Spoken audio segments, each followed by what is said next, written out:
You have now learned the concepts of life insurance premiums, proceeds, and beneficiaries. Let's review some of the key areas from this section that will help you prepare to pass. Calculating premiums. Once an insurance company determines that an applicant is insurable, they need to establish an appropriate policy premium.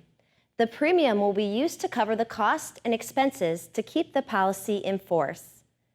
There are three primary factors used in determining premiums: mortality, interest, and expense. Mortality. The term mortality means the rate of death. Mortality tables help insurance companies predict life expectancy and the probability of death for a given group. Interest. Since premiums are paid before claims are incurred, insurance companies invest the money in an effort to earn interest. This interest is a primary factor in lowering premium rates. Expense. Just like any other business, insurance companies have operating expenses. These expenses are factored into the premium rates. This is also known as the loading charge. Death benefit proceeds. Death benefit proceed, also called settlement options, are the methods used to pay the death benefit to a beneficiary upon the insured's death. The policy owner may select a settlement option at the time of the policy application and may also change that option at any time during the life of the insured. Once selected by the policy owner, the settlement option cannot be changed by the beneficiary. The following are common death settlement options. Lump sum cash option.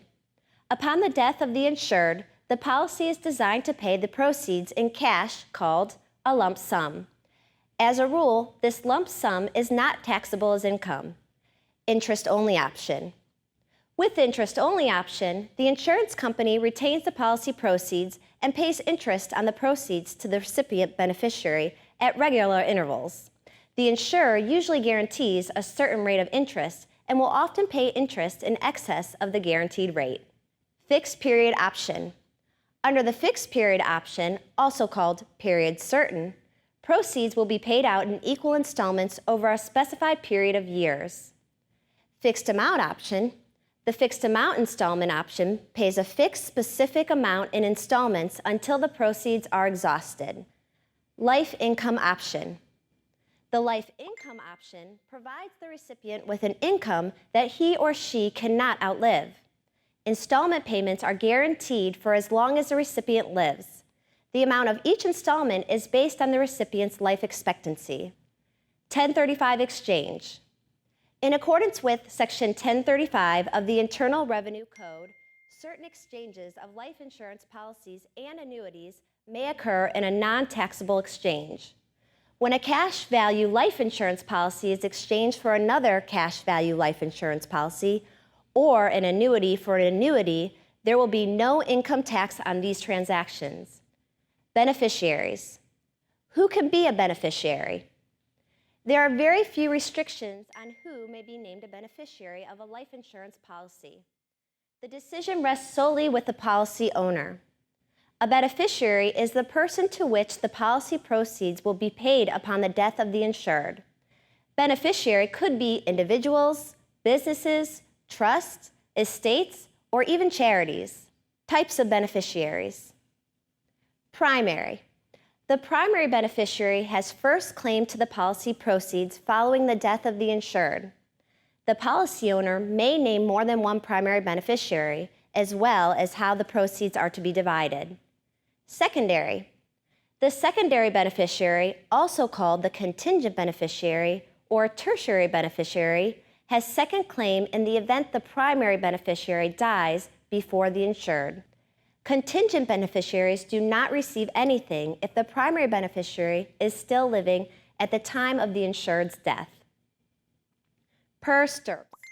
Per stirps, which means by the bloodline, distributes benefits of the beneficiary who died before the insured to the beneficiary's heirs. Per capita. Per capita, which means by the head, evenly distributes benefits among the living named beneficiaries. Changing of the beneficiary. Revocable. The policy owner may change a revocable beneficiary at any time and without the knowledge or consent of the beneficiary. Irrevocable. The policy owner may not change the beneficiary without written consent of the beneficiary. The policy owner also cannot borrow against the policy's cash value. Special situations. Uniform Simultaneous Death Act. Under the Uniform Simultaneous Death Act, the law will assume that the primary beneficiary died first in a common disaster. This is done to make sure the contingent beneficiary receives the death benefit proceeds. Spendthrift Trust Clause. The Spendthrift Trust Clause prevents the beneficiary's reckless spending of benefits by requiring that the benefits be paid in fixed installments. Fully understanding the key topics just discussed